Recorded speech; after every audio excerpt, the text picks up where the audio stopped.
Hey everyone, welcome to the second panel discussion of Coaching for Cause. So for anyone who doesn't know me, I'm Manuel, the founder of Coaching for Cause, and I will be the moderator of this panel discussion.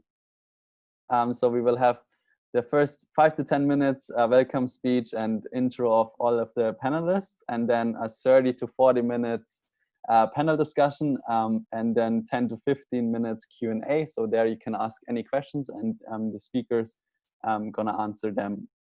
At the end, 5 minutes, like we're gonna wrap it up, and a short survey to fill out, just 1 to 2 minutes, to know what we can improve for the next time. That was very useful the last time we did that.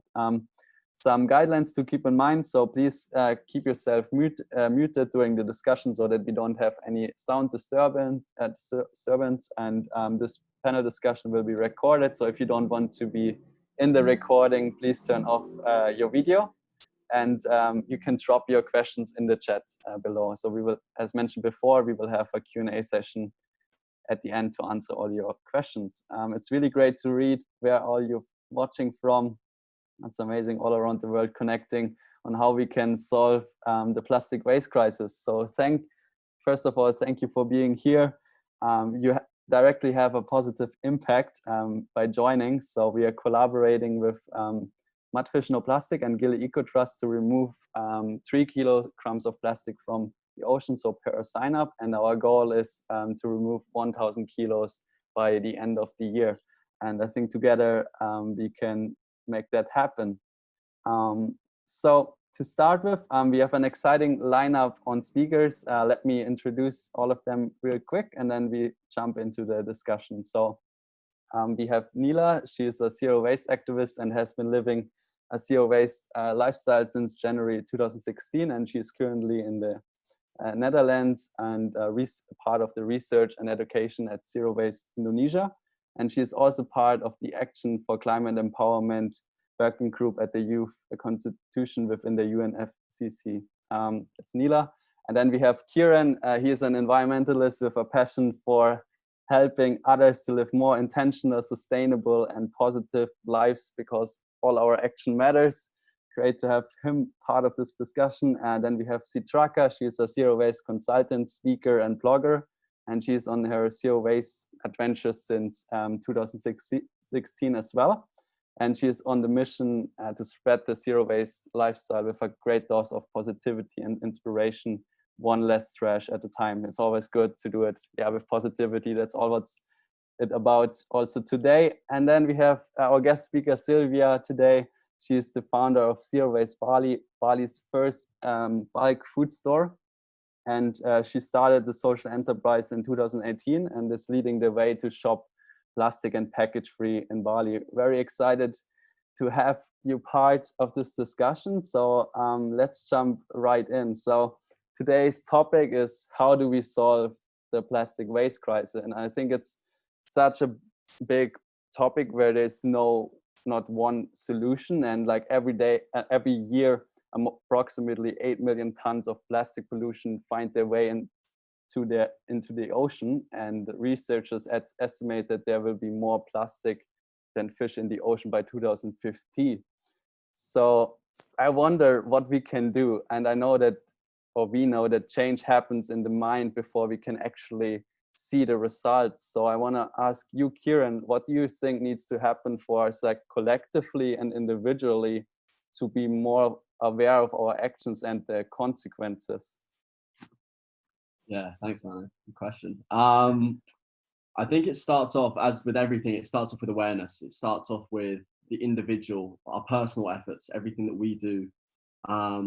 We can look outside to other people and change, but ultimately, when we act from an individual circumstance, when we become aware of the consequences of our plastic consumption, where it goes, we can then take responsibility for that and feel empowered in what we're doing, as opposed to, as you said, there are many different people involved in this process of tackling plastic pollution and plastic waste. But we really have to start changing our mindset and being aware of what we consume, where it ends up, and how we can start to make personal changes to reduce our plastic consumption. And also within that, not beat ourselves up if we are still consuming plastic in certain different facets. So I think that's a really like the most important place to start is our own personal awareness, because if we're not aware, we can't change anything. Yeah, I totally agree. What do you think is like, how can you make this connection? Do you have an advice? Yeah.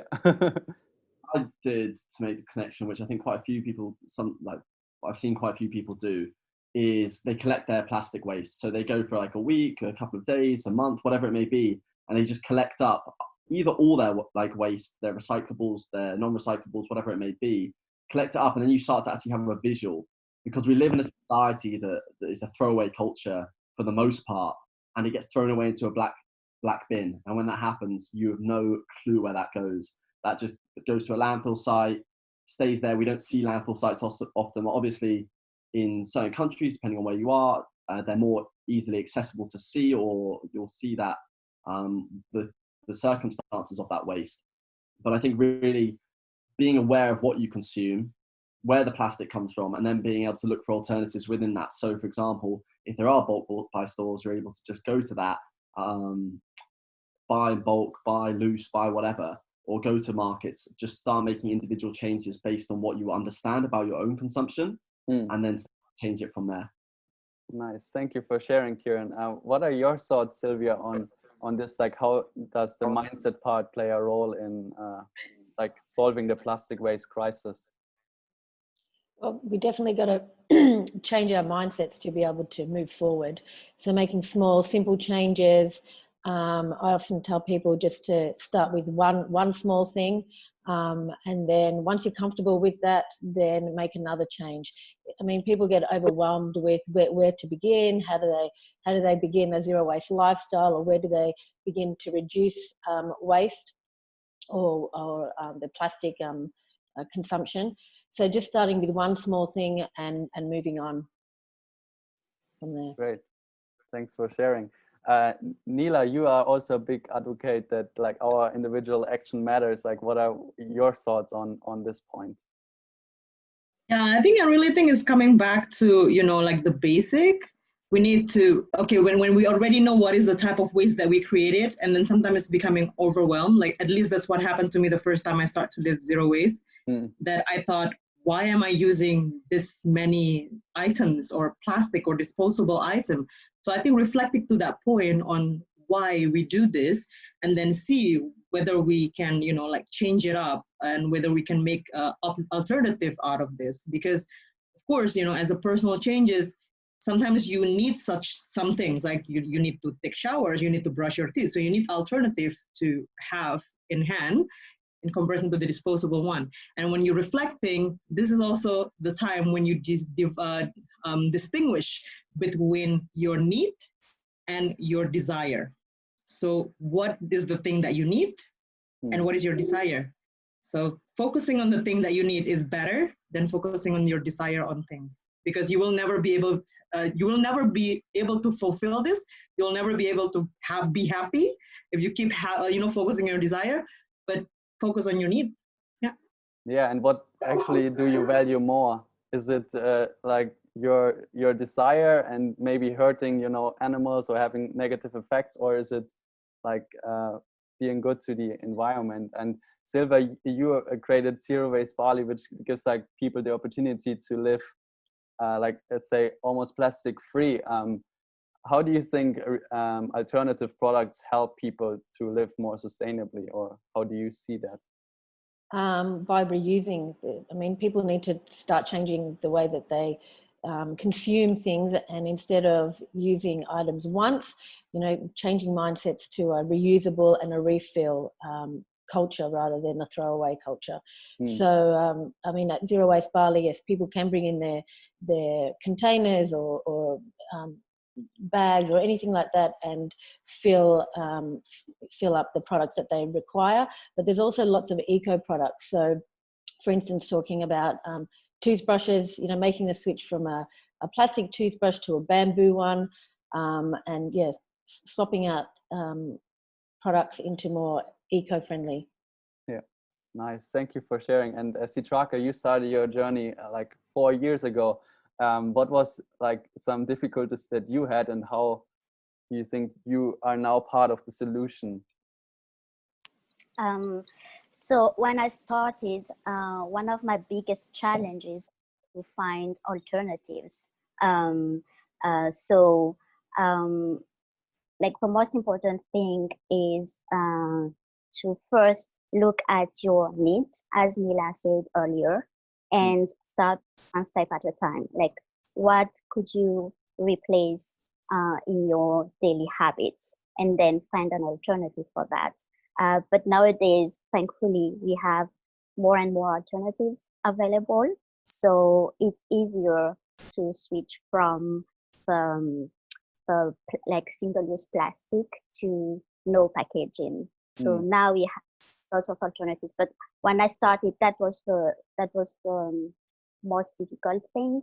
And to find the information, like where can I find those eco products? Where can I buy no packaged goods? So yeah, that was my personal experience. Yeah. Great, thank you for sharing. And I want to give it back to Nila. Like, how do you think we can move now from an individual action to like community action? You are very involved also in activism and bringing the youth together. What are your tips on that point, like to take action as a community? Yeah, so the thing is that I like the saying of practice what you preach. So if you would like to tell people to do something, you need to give it a try first, whether it's working or not. So at least, like use yourself as a guinea pig. That's what they call it, right? Like you use yourself as a test round. And then when it works, okay, you can share it to the community. But sharing to the community is also about listening. It's also about getting to know what is the need of your community. And when I do this with the community in Indonesia and in the Netherlands, the community in Indonesia has a completely different value, completely different way of thinking than the community in the Netherlands. So this is also a different approach that I'm using in there also. But what the red line that I have is that we need to start learning to live together with the nature.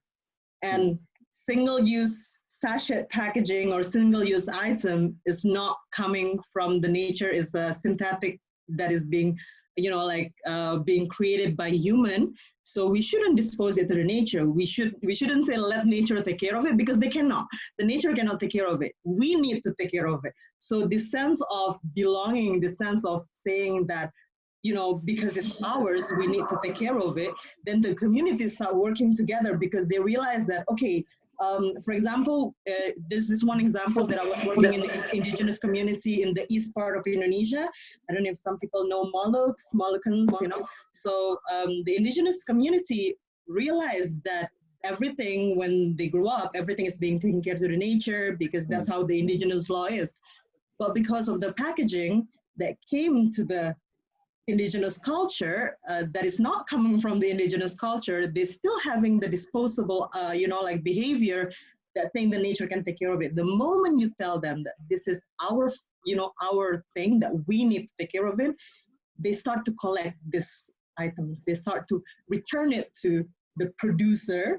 Well, in their mind, the producer is the shop, of course, because they bought things to the shop.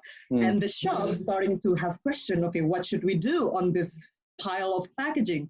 Then you start moving the community and having solution there. But the first thing that we need to do is to listen, because sometimes we think that, okay, this fit really well to the community, but then you realize like, okay, it's not really working. And one of the reasons why it's not really working is because we don't really listen. And I like to say this, that we got created with 2 ears and 1 mouth. So let's listen more and talk less before we talk, So. I like that saying. It's so true. We like to really have also empathy with others. And I think, Kieran, what are your thoughts on this point, what just Nila mentioned? Yeah, it's super important, Nila, what you said about just being able to listen to the community. And I think within that that final phrase, yeah, it's essential. We can't go into this sort of the zero waste lifestyle with judgment, with looking down on others. I remember when I first started my zero waste journey. Unfortunately, that's sort of you get caught up in this world. It can happen in other things like veganism or activism. You can see something and just be so so it opens a new box to you, and you start looking into it, and you're like, why can't everyone see this? And you start putting pressure on people in a way that's maybe not beneficial, or just like challenging them, but not in helpful ways. And I think that's where we need to like just speak to others, listen to why they do what they do. Because if you ask someone, they don't want to hurt the environment, they don't want to pollute, they don't want to contribute to a system that is destroying, you know, nature, animals, doing all these things. But they maybe are unaware, and that goes back to the awareness, or they don't know the solution. And what often happens, which I'm sure we'll touch on later, is just businesses flood the market with these things with no solution to address it. And that's really the other things that we'll discuss further down the line. But yeah, it's about listening to why people use it, and then from that point we can start to challenge those ideas and work together to start making changes. Nice, thank you, Kieran, for this valuable comment. Sylvia, Zero Waste Bali also tries to inspire, you know, others to live more zero waste or with less plastic. How do you see that, or how do you try to inspire others in a like positive way? I think we have events, and by trying to educate people, I think social media as well plays a big part in trying to reach out to people and show them you know, simple swaps that people can make. I find social media to be a great tool to help educate and show people things to do. Yes, you have so much power with social media. You can reach so many people just through posting, through sharing your story and your messages. Can be such a powerful tool to change the world in a positive way.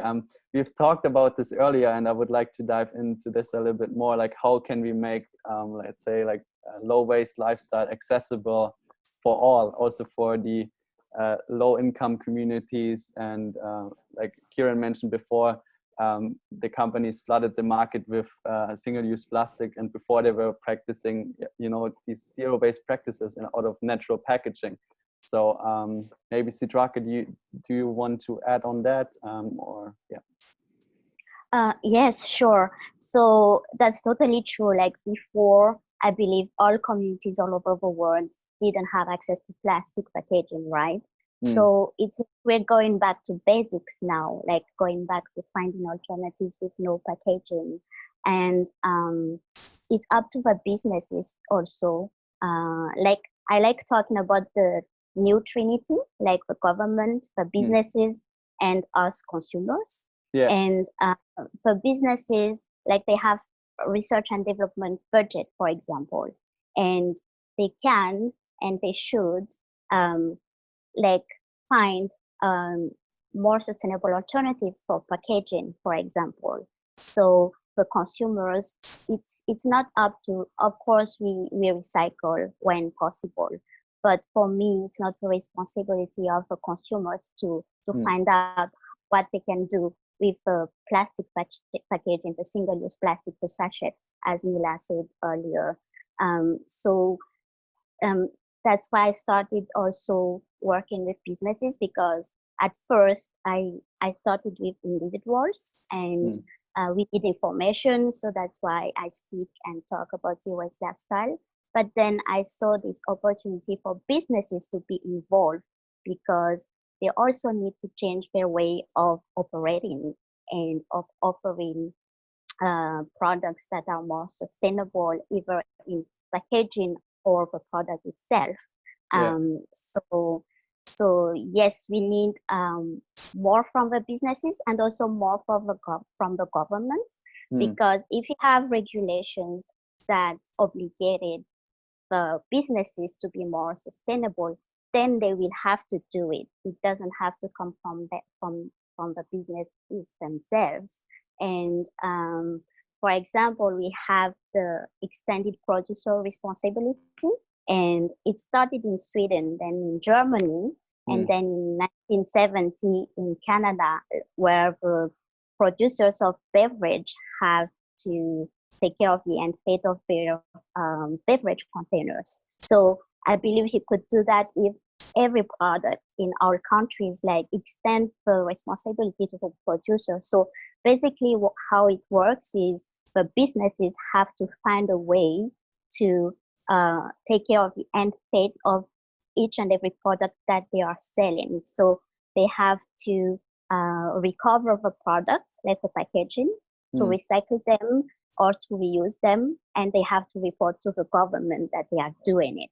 That's so I great. believe that that's one way to go, one of the solutions. There are many solutions, but that will obligate the businesses to do things differently and not to burden the consumers with the fate of those packaging. And unfortunately, like, recycling is not available everywhere.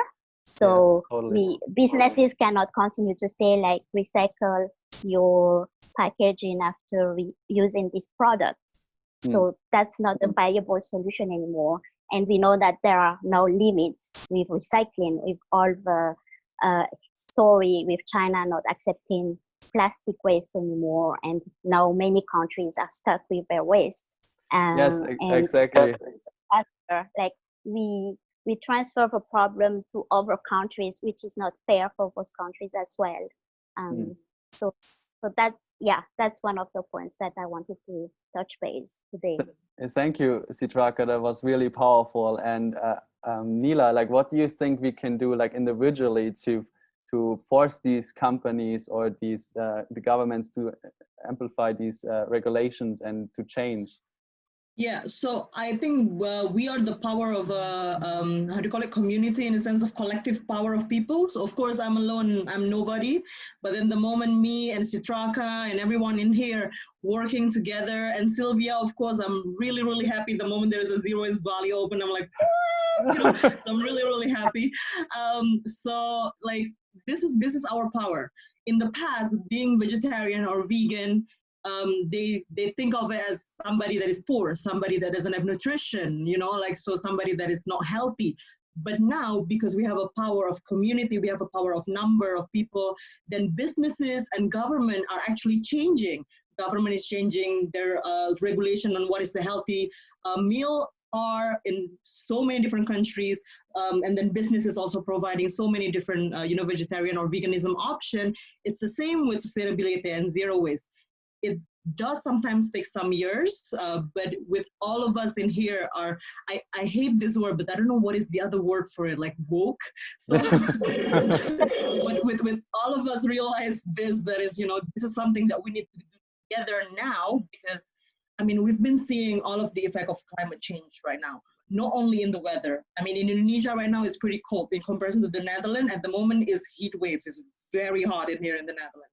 And then I don't know, it confused me, the fact that, how the weather changed so much. And then we have COVID. Climate change impact will keep coming if we're not changing. So this is also something that we can bring to the government. There's so many ways. If you don't like to do protests, if you don't like to do demonstration, or if it is not safe in your country to do protest, then you can do petition. You can write a petition. You can talk to your local government. Okay, maybe government is a little bit too big. Think about it like this. If you are home, if you're owner of your own home, if you have your own home, you are a president of your own home. And then you have a minister of finance, maybe it's your husband, or maybe it's your wife, or maybe it's your friend, and then you have a minister of I don't know, like a youth and empowerment, maybe it's your brother somewhere. Like, use these people, like, talk with them, and then create your own sustainable little bubble in your home. And then you grow a little bit bigger to your neighbor, to your community, and and then sooner or later you will just go bigger and bigger, and then you will go to the local government, the city council, maybe you're involved in the city council. You can talk in there also, because if you think of it in a sense, like, government, man, the word government is so scary. It's like so big, like a country, the Netherlands, Indonesia, like, what? This is so huge, But then when you think of it, it's your own home. Okay, I can manage this, I can do this, and then we just grow there, slowly. Let's say. I love this. This is so awesome. At the same time, I think it's also important, like, to not force people, not come in my bubble or something, but like to lead by example, as you mentioned. But yeah, that's why the point of listening is very important in here, because your neighbor, as what Kieran said, sometimes it's just misunderstanding. sometimes like when I talk about, okay, I live zero waste, and they're like, what? They feel judged. They feel like, okay, suddenly there is a brick of wall in between us. But it's really not about us. It's really not about that. We need to just talk heart to heart. I just want to be, good to myself, to the environment, to my kids, for example. Yeah. And I think everyone has the same value on that. Nice. Thank you, Neela. That was great. Sylvia, like, how do you think like small businesses can contribute to be part of the solution?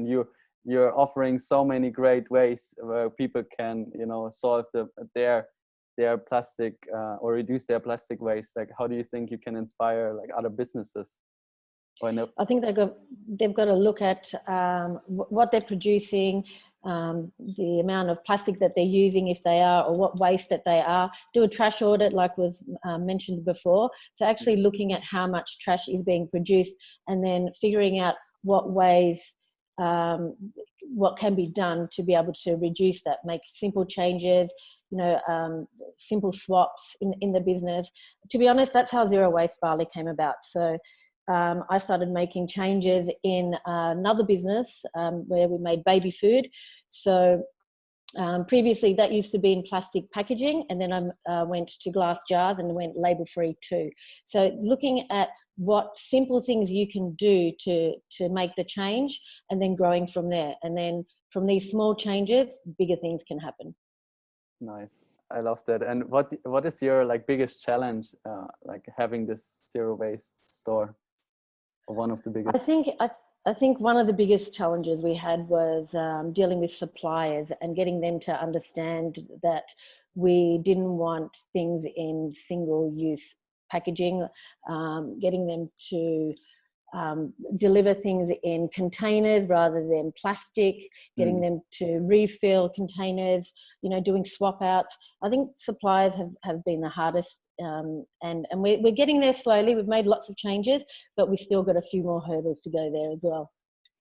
Nice, that's great. And I think now, like with COVID-19, there's also, we're seeing a lot of waste of more like single-use items like a face mask and gloves. Like, if anyone it's a whole new plastic pollution crisis. Yeah, I want to know from you, like, what do you expect now the next few months or the next year gonna be, or how can we still like make that change and encourage people to still reduce their waste? I think if we look at masks, for instance, if we go to reusables and the cloth mask rather than the single-use masks, that's a great way that we could reduce the waste there. Yeah, I mean, it's a whole new plastic crisis that we're going to be facing with this COVID-19 situation and pandemic. However, on a positive note, I would like to say that I have seen a lot of traditional packaging coming back to the market. People are going back to the old ways of doing things and how things used to be done traditionally, and that's something that I'm absolutely loving seeing. I mean, that's a positive thing. So yeah, that's incredible, especially like in Bali or Indonesia. They do this in natural packaging out of banana leaves, and like you can just throw in the compost, it naturally disappears. And maybe we can touch on that again. Like Neela, you mentioned that there are these in Indonesia, there are these single-use plastic packaging like these sachets. Sachet, yeah. Yes, and what is it and how does it work, or why is it so mostly used in Indonesia? Yeah, so I think somebody already wrote it in the chat. Okay. I'm not sure who, but the thing is that a lot of people in Indonesia, so we have, let's say in Indonesia, we have a 3 level of income that usually being grouped in different kind of, level of income. So you have a middle income, you have a, upper high income, and then lower income. A lot of people in Indonesia have a daily income. So basically their money comes per day. And because of this, they need, whenever they need to buy something, they cannot buy in bulk. They cannot buy per kilo, like, big kind of packaging. They need a little small packaging. That's why, like, with the Zero Waste Bali shop is really nice, because you can just buy little bit with the amount that you need. Also, it's also very nice. This is something that I would like to have in the whole Indonesia, because right now what we have in Indonesia is this sachet packaging. I think if anybody have ever been to Asia, in the Netherlands, it's not that many. I think in Europe, it's not that much, the sachet packaging, but this is tiny little bag of shampoo or a soap that is literally just this big, and then it's just being used for one time. And it's very cheap. You can buy one of this for like less than 1 cent, let's say. So it's very, very cheap. So people can afford it. But the issues is that this packaging is not only plastic, it's a 3-layer packaging. There is a plastic, there's aluminum in there, and then it's because of this 3-layer packaging, it's impossible to be separated in any kind of recycling system all over the globe. So this packaging, you see it in the chips bag. So if you have a chips bag, you see inside, it's like there is this shiny, glossy material. This is the material that it's impossible to be recycled. So if you have that, please do not put it in your recycling. Put it in, the rest of the waste that goes to the landfill or incinerator, or just don't use it, let's say. But I mean, it's very tricky. And that's why Zero Waste Shop comes into hand in this kind of thing, because when people need a little bit, when they only have a daily income and they need a little bit, with the moment there is a Zero Waste Shop, they can just bring their own tiny container, they can refill it, they can reuse it all the time with the amount that they need, with the amount that they can pay. Yes, thank you, Nila. And I want to ask Sylvia, is there a way to make like bulk stores prices too accessible for people with low income? I think you already like trying to offer like alternatives for lower prices. Yeah, I think when it comes to like natural products and organic products, they're usually on the higher end of the price range. I guess it's a bit of a catch-22 situation where you want to look after the planet and have things that are natural and organic, but then on to service other people in the community on the lower income scale, chemicals are much cheaper. So it's making that a bit of a tough situation in that sense. Trying to find natural products that are cheaper and more affordable are quite difficult. But yeah, so it's something that I have trouble with as well, because I would love to make have more of a refill station and where people can come in and refill items for their laundry that is a lot cheaper. But to do that, then it will be looking at products that are chemically based, and that's something that I don't want to be doing. So it's this. Yeah, I know. I feel you there, because you also don't want to offer products that are like harmful for the planet, like that. Then there must be really some way. Like if anyone has some ideas, please share it in the chat. Maybe we can come up with something together, what we can do. Manu, I think this is the time for us to demand cheap, sustainable product instead of, so we need to put taxes on non-sustainable product. And this is where we as a, collective individual comes in the work, because when we demand something in our country or in our community, that product that is not sustainable should be expensive. It should, they should put a lot of price in there, or put like a high tax in there, where this tax comes to the, financing the more sustainable product. So the money will be transferred to finance the sustainable product, to make it cheaper. So I think that's also one of the way that we can do as a collective individual to push this through. And I think maybe Chitraka and Kira can have point in this, in a sense that how we should create business to focus on this also. Yeah, Kieran, what are your thoughts on this point? I like where you're going with that, Nila. I think one of the things would be the transition time we'd have to really think about that, because there has to be something. You don't want to penalize someone for being and I'm not saying you're saying this, of course, but just like in general, you don't want to penalize someone for being in a less economically well off. So then, and that's really one of the big issues of it, how do you create products? Because these products are there to make money. That's what they're doing. Like, they're not doing it to support communities in the way that, like, in those essences.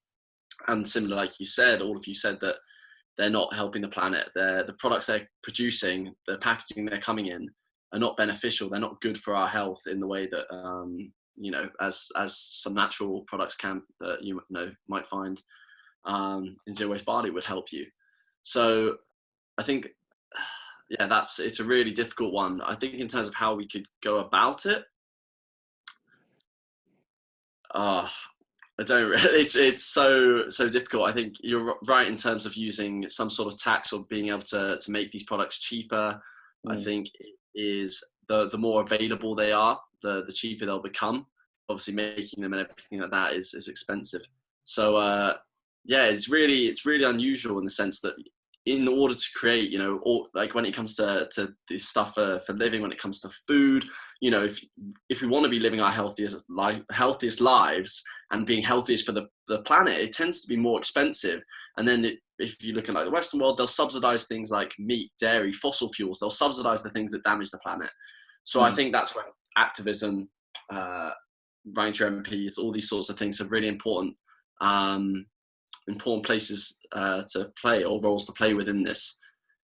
So yeah, but it's definitely, the system isn't designed for us to all be living the healthiest life we can, unfortunately. But yeah, I'd love to hear. Thanks, Kieran. Yeah, Sissy, please share your opinion. Yes, I second Kieran and Lila on that point. So I will reiterate my point about governments need to enforce regulations, extend producer responsibility, and having some sort of taxes. And also us as consumers, we have the power, because we are the people who buy those products. We can vote with our wallets. And I was talking to Mary yesterday, one of our members, and nowadays we have so many ways of communicating with the brands. We have social media. Before, you just have a PO box and you don't know where your letter go.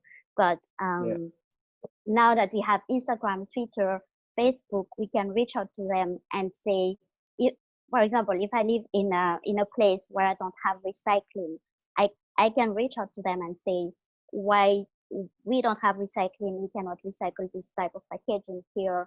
Do you have any alternatives can you provide with different alternatives? Because if 1, 2, 3, or 100 people reach out to those companies, then they will have a shift in their mindset and say, oh, maybe there's a need there. Because oftentimes the companies, when we talk to them, when I work with businesses, they are not aware of what's going on outside their bubble, because they have their marketing team and this is the trend, and this competitor is doing this, let's do the same, and oh, this is trendy, let's just do this. But they don't think about the disposing of the recovering of the packaging that they are using. So if we don't tell them, well, now they are more aware because we see that there is a shift in their operations and they communicate about their sustainability efforts. But if we consumers don't say anything, then they won't change. So everyone here is represented, like businesses, activists, environmentalists, consumers, consultants. So each and every one of us has a role to play in this. Like, we have to speak up. And we have, as I said before, thankfully we have technology, we have social media now to reach out to people. So you can also talk to your like governments, the person you elected. You can talk to them. You can it starts with education. I also saw their call them on social media. Yeah, and of course, us at Coaching for Cause, for example, we share the information to people. Like, people need information, because that's also what I've noticed. Like, people don't have your information. People think everything is recyclable and we can recycle everywhere in the world, which is not true. So yes, it's we are all connected. We all have a role to play in this. So everyone should use their voices. That would be that's my thought Thank you, on this. Sitraka.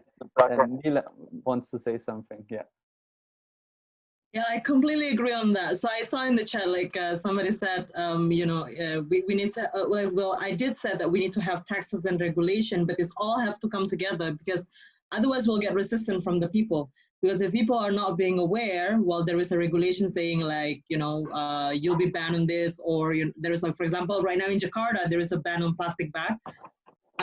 We actually had a similarity in the past in 2016 and 17, if I'm not mistaken. Like, we tried to have a payable plastic bag. We need to pay for plastic bag, but because people are not really educated, then they don't really know, what is the best way or the better way to do. There is a resistance. The businesses starting to, sue the government for saying such thing, and people doesn't want to do it, starting to protest and everything. But now, when Jakarta becoming, like a banning plastic bag, because people are already aware on the issues, the businesses also would like to be sustainable, the resistance is really less. And I mean, I don't know if you see this, that couple of a week ago was the celebration of sacrifice festival, which usually require a lot of plastic bags, a lot of them.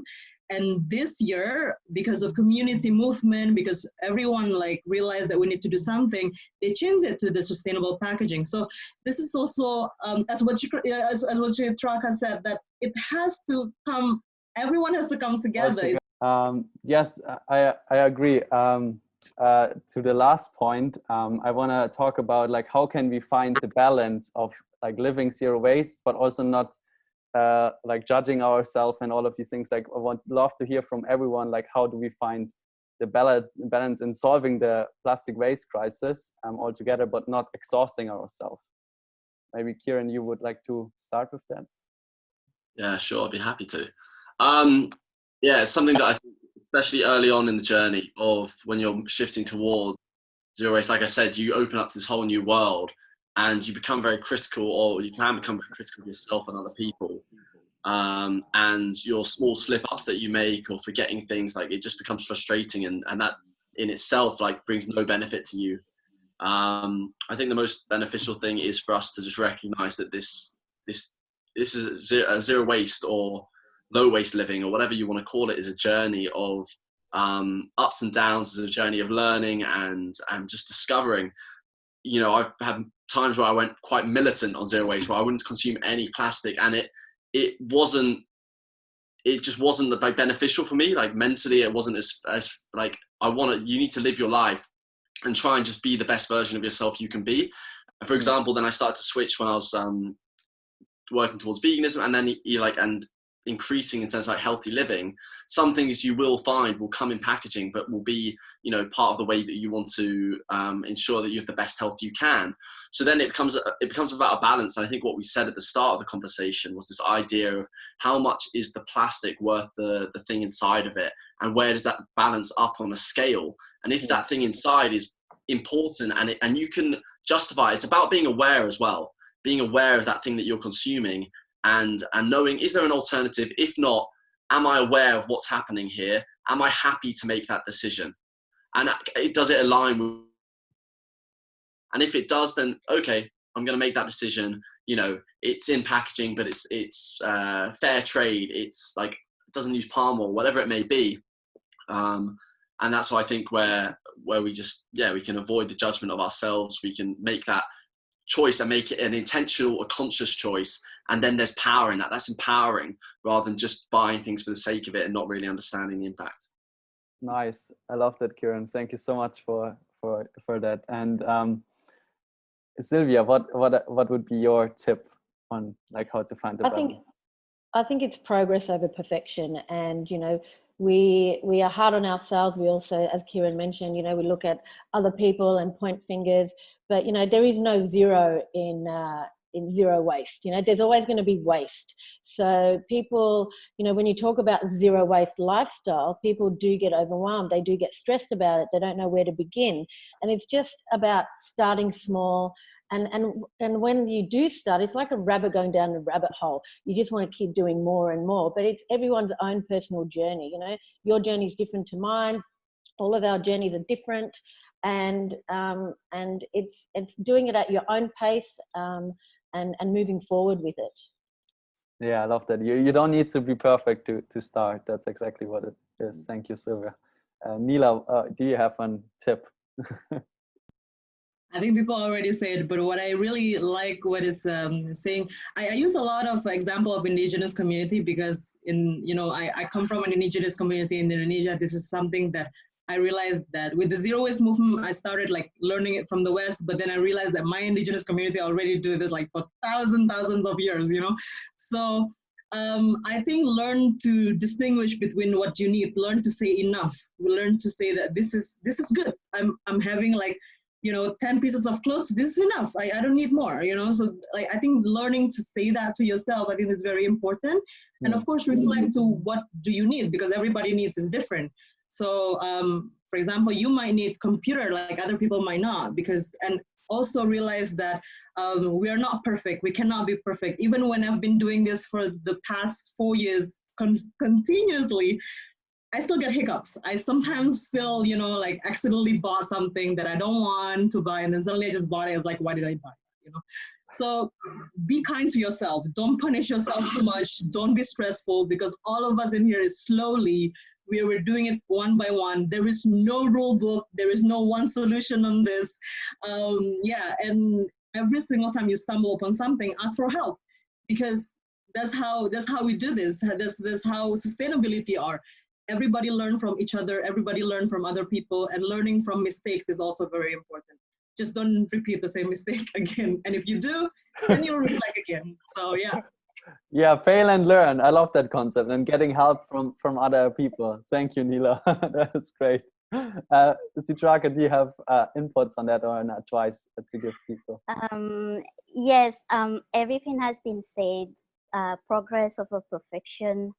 Back to basics, because before we didn't have all these single-use plastics, and as Neela said, like I'm originally from Madagascar, and we didn't have single-use plastic before packaged goods. We had banana leaves as well. So it's possible, and the banana leaves are still there, and they are growing, right? They are accessible. It depends where you are. And yes, be kind to yourself, and everyone is different. Everyone has different needs. So don't compare yourself to others. Of course, we are humans, so we tend to do that sometimes, but you don't have to. Your journey is your journey. Just take it one step at a time. See where you can make changes, and start from like one product at a time, one less trash at a time. And it has to be sustainable. Don't get overwhelmed. It has to be sustainable for the planet, for you as well. You have to, you need a balance in life.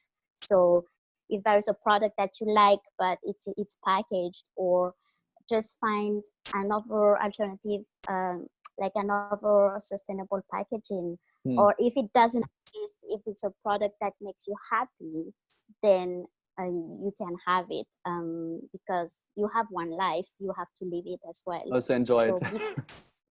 Yes, you have to enjoy life. So be kind to yourself, because yes, oftentimes people are saying like, oh, so how do you live your life? Like, it must be difficult to be zero waste. It doesn't have to be, because you make your own choices, and it's aligned with my values, my needs. So yeah, be kind to yourself, one step at a time, and see what's available for you, where you are, and what's possible, as long as it's aligned with you. Yeah. Great, thank you, Sitraka. Yeah, and I love the point that you mentioned, like, to not compare yourself, because like it's not about like who produces the less trash at all. Like, it's not a competition when you see sometimes people are producing only like one small jar in 1 month, and you kind of feel like, oh, how do I do this? Where do I start? How is that even possible? And you get so overwhelmed. That was also for me kind of the case. Already when I have one injury, I'm using the whole jar of like bandage or something, all of these things. So I think it's really important to not compare yourself. And we all mentioned that, like, that everyone is on their own journey. So thank you so much for this discussion. We touched on so many amazing points. I'm just going to give like a a quick summary of the key points that we discussed in this panel discussion. So at the beginning, we were talking about the mindset shift. So what needs to happen in the mindset to start changing and to be more aware of our actions, and that it's all about that people collect their plastic waste to make it more visual and to actually know like what they are producing. And also, for Sylvia also mentioned that for businesses, then we should look into alternatives to buy in bulk or on farmers markets, and making these small changes and one thing at a time. We mentioned that very often, like step by step, making changes. And often, it can be overwhelming. Sometimes, we need to just focus on our journey. Then what else did we talk about? We were talking that individual action is very important, but even more so community action, to really, Nila was talking about, to practice what we preach, to listen to others, and to create your own kind of present tendency, like expanding your own bubble and getting more and more people involved, and then to maybe start a petition or join petitions, to take action, to make also the businesses and governments listen, and to raise your voice. Sitraka was talking about how businesses need to change and what they can do, and how we can encourage them to move to be more sustainable.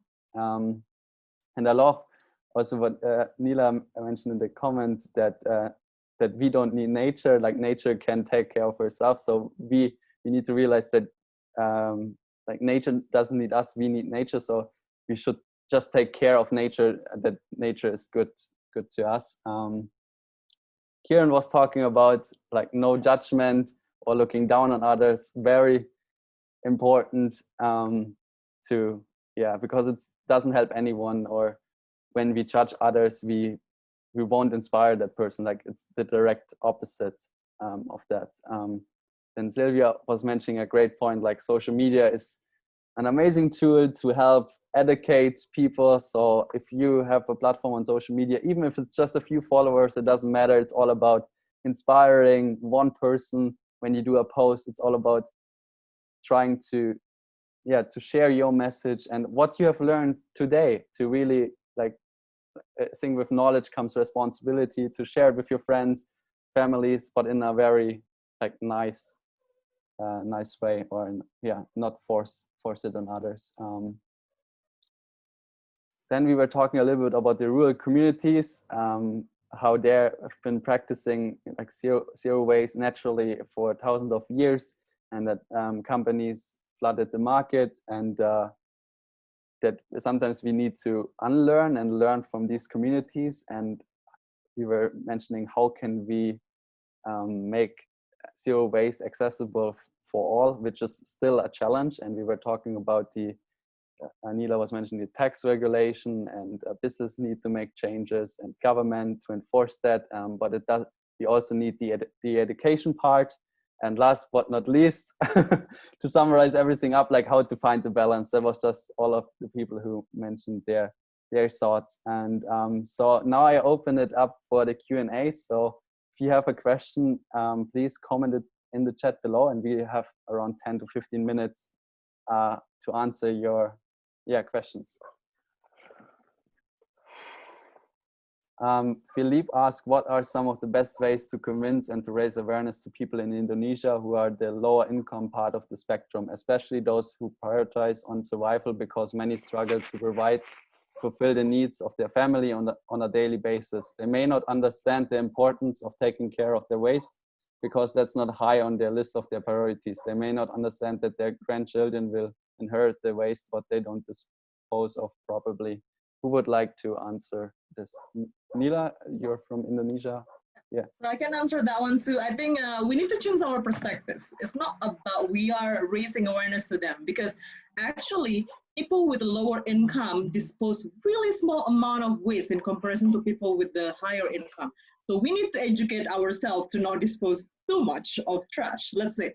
So let's start from there. And then if we're talking about people with the lower income, of course, they have a need. They have a need to fulfill, you know, to have food on their table every day. And that's the priority, of course. But then it's not about education. It's about communication. It's about having conversation. Because for me, this is what I realized, people with the lower income, they dispose really less. It's because the sachet packaging weight really little. What we need to tell them is like, okay, look, maybe we have more money, we can collaborate with waste. Like, for example, there is Eco Bali, I think the recycling that is in Bali, for example, like a recycling system, so waste pickup system. Maybe they couldn't pay for the subscription for a waste pickup system. And then we are the one that is providing waste pickup system for the sachet packaging that they dispose. So we are like, you know, helping with the solution in that. And at the same time, we can increase the capacity of the people. So how to create, I don't know, urban garden in a sense in their own community, gardening, it's because a lot of time this packaging come from food. So how we can sustain their own food in their community as an activist to the community. And it can be fun for the children also to join instead of their kids playing with gadgets, because that's what happened a lot.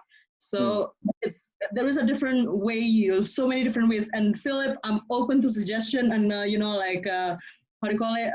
Just having conversation and discussion about this. And I did 1 year research on a small island on the small community that, you know, how we can implement this together, and let's talk about it later in the next round. But for sure, let's, you know, reflect ourselves first for now. Yeah. Thank you, Neela. Great. Adam has a question. Is there a way to prolong shelf life for food without sealing them in plastic, or is there no difference whether it's in plastic or not? Maybe Sylvia, you would like to answer this question? Yep. Well, how do you mean? Like, if you take products out of plastic, you can put them into a container. You can also use beeswax wraps. We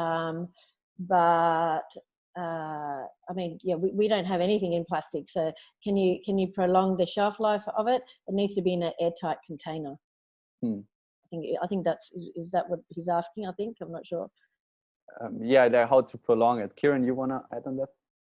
Yeah, it also depends on what you're using as well, Adam. Certain products you can, so like things like carrots or like cucumbers, whatever, certain things you can put into water, and like there's certain foods that you can put into water and it'll make them rigid again. Like there's certain ways with certain vegetables, certain fruits that we can like either the addition of water, putting them in a cooler place, whether it's fridge or whatever, that can like extend the life of that product. I think plastic in itself, there's certain instances where we demonize it, but it does have a use. Just like anything, there is a positive and negative thing to it. So for example, cucumbers in themselves, if people eat a lot of cucumbers, often if they're not packaged, the ones that you find in the supermarket, they'll expire with it, like, you know, they have a third of the shelf life. Same with certain food companies who don't use preservatives. If you're using products that don't use preservatives, that food will go off in a third of the time. But it's healthy, it's a good food, and the plastic is sometimes a sturdier container, whatever it may be. So I think it really depends. 100% what Sylvia said as well about containers and things like that. But it's just look at, especially when it comes to food, look at people who post a lot about food waste and how to make savings there, and those sorts of things. Nice. Neela wants to add something. It might not be the fast solution, but it's a long-term solution. If you have any balcony, if you have a hook in your house that can grow some vegetables or plants, that is one of the most easier way. I have this saying that I got from a jungle people. Whenever they go to city, they will ask like, "Oh, what is this?" They see refrigerator, right? They say like, "What is this?" This is a refrigerator when we say food. And then they will say like, "Oh, we have something like refrigerator also in the jungle." And then you ask like, "But where?" Yeah, the jungle itself is our refrigerator. We just take what we need and then we go back again the next day and take what we need again. So, you know, and that's a perspective that I never think before. And this is also something that we can have in mind, that, for example, if it is vegetables that is easily being grown in your own garden or in your own home, this is something that you can do. also, or maybe you don't like, maybe you don't have a green thumb, then go to the community garden to do this. But if it is about buying goods to keep it longer, of course, at this point, you don't really need plastic because you have a refrigerator at home. And what Sylvia said, airtight container is great. But yeah, we can try to be creative and then grow our own fresh cucumber and fresh vegetables from home. Nice. Thank you, Lila. We have one more question from Anya. For Sylvia, what advice would you give someone who wants to start a zero waste store? What would you want to know before you started? Love that. Having a good relationship with your suppliers and knowing what you can get locally, and building things. Supporting local is very important, and yeah, just knowing what products you can get in bulk, and having a good relationship with the suppliers. If there's anything else, yeah, I don't know. I think like I mentioned before, the biggest hurdle for me has been the suppliers and how they bring items to us. But we have made some big changes with them. Not everything, especially imported items, they are still in plastic. However, you know, trying to move from smaller plastic packaging to a bigger 25 kilo sack is something that we've been moving towards as well. Yeah, sometimes it's just not possible to be perfect, but then to take the next best option. And in a bigger container, that's awesome. I think that's what we all should do, you know, like if we have the choice from like a small plastic product and packaged or like the big version, then rather buy the big one because it creates like total less waste. Thank you, Sylvia. Great. Any more questions about this whole discussion? And then we can wrap it up. It's been amazing. I love it.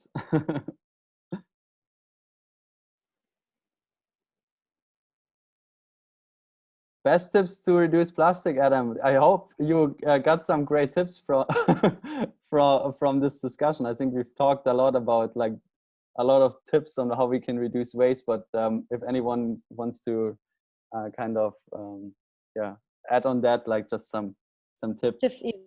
I think you've just got to start small and make simple changes, make simple swaps, and then you'll see. I mean, you start seeing and asking yourself, what else can you do?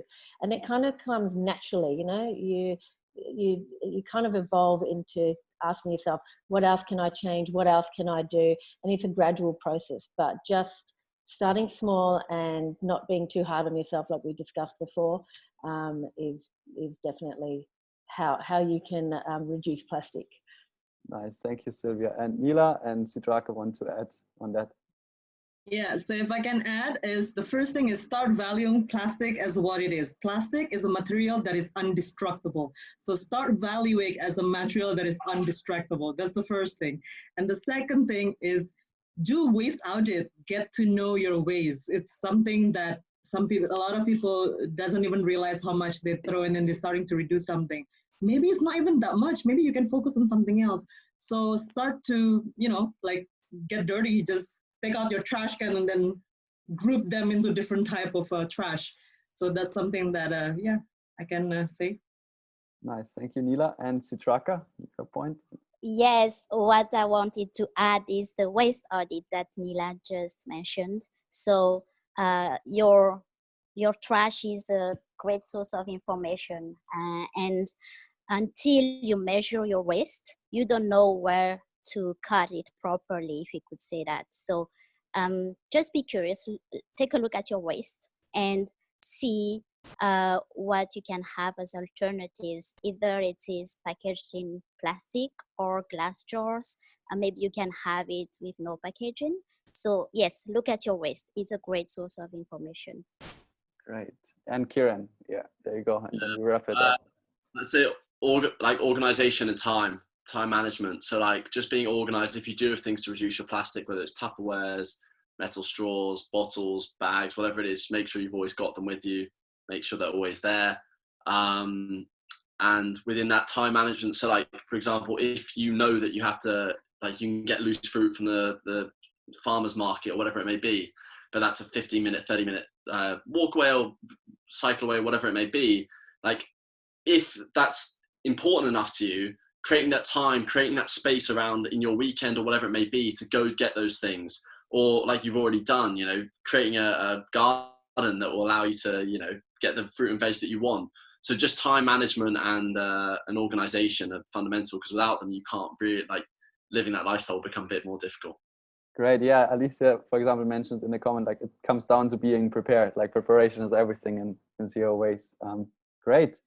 Then I want to thank everyone for joining this panel discussion. I want to thank all of the panelists like Kieran, Sylvia, Neela, Sidraka. It's been so great. I think so much value in this discussion, and we will also upload it, and you can jump back and rewatch it if you want to re-listen to some parts of it again.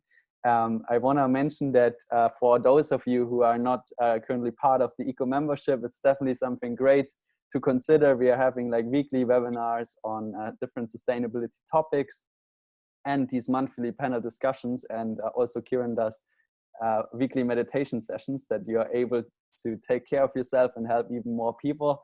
So if you're interested in joining that, you can sign up through the website. It would be great to have you part of this amazing community. And yes, thank you so much. And I would like, if you can take after this discussion, like just 1 to 2 minutes to fill out a survey that we can know what things we can improve for the next discussion. We're doing these panels like once a month. You can click on this link that I've just shared in the comment section. I will also send it out per email, but yeah, it would be great if you can just like a quick 1 to 2 minutes, fill it out.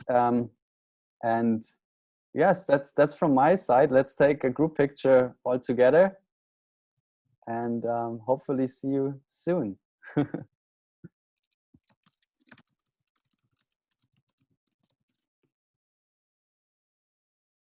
Okay, everyone ready? 1, 2, 3. Yay, awesome. There are 2 pages now. It's been difficult. I need to kind of combine the 2 pages. Thank you, everyone. That was so great. For the speakers, please stay here for a moment that we can review what we've about the discussion. But anyone, I wish you a great Sunday. Let's share this knowledge that we've gained today and make the world a better place. Thank you, everyone. Thank you, everyone. Thank you. Thank you. Thank you, everyone. Cheers, guys. Bye.